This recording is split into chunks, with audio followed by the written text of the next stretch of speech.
I'm Kori Radke, and I'm a research scientist too. I divide my time between two different departments. One is GDCB, Genetics, Development, and Cell Biology. The other department is CBE, Chemical and Biological Engineering. So for BRL, I'm primarily a lab manager, and I'm also a member of the CBE Safety Committee. With the Yandell-Nelson Group, I'm a lab manager, and I also conduct research work that examines the biosynthesis of maize cuticular wax by building chassis in yeast and Arabidopsis. Some of the peroxide-forming chemicals we have are diethyl ether, 2-propanol, also known as IPA, and isoamyl alcohol are the most common that we use. When I receive a PFC like IPA, I first of all check the inventory to make sure that it's on the inventory list. I automatically add the date received. Then we put a blue tag on it and transfer again the date received. Always put the date open. So as soon as they open it, the date's put on it, and also the date to be discarded. And once the date is placed on it for the date opened, we can then determine when to test it. Unfortunately, with BRL, because we have 4 PIs and everybody has flammables and we have 4 fume hoods, we don't necessarily keep all the PFCs in one cabinet because we just don't have the space. Whereas in the Yandell-Nelson lab, I control everything, and yes, I can have all the PFCs in one location, test everything, control everything, know exactly when it needs to be tested, when it needs to be discarded.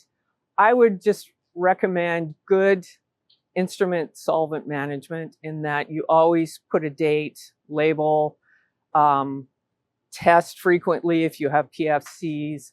If you have old solvent, remove that bottle, replace it with a fresh solvent bottle, never top off. When the instrument is not in use, please remove the solvent bottles and dispose of old chemicals so that you don't leave them sitting there for ages and ages. And if it's a PFC and you haven't been testing it, who knows what kind of peroxides have formed in those chemicals and how dangerous they could be.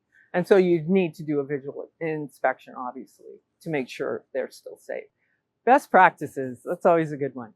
Best practices, you really need to think about inventory and labeling.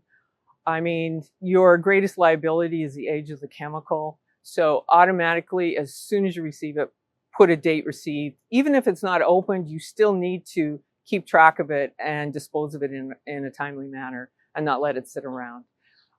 Storage, think about light sources, heat sources, and oxygen. Make sure your caps are on tightly, but not over tightened so that they would break. Keep them in a dark, cool place. Again, a flammable cabinet preferably. Always buy in quantities that you can use within 3 to 6 months.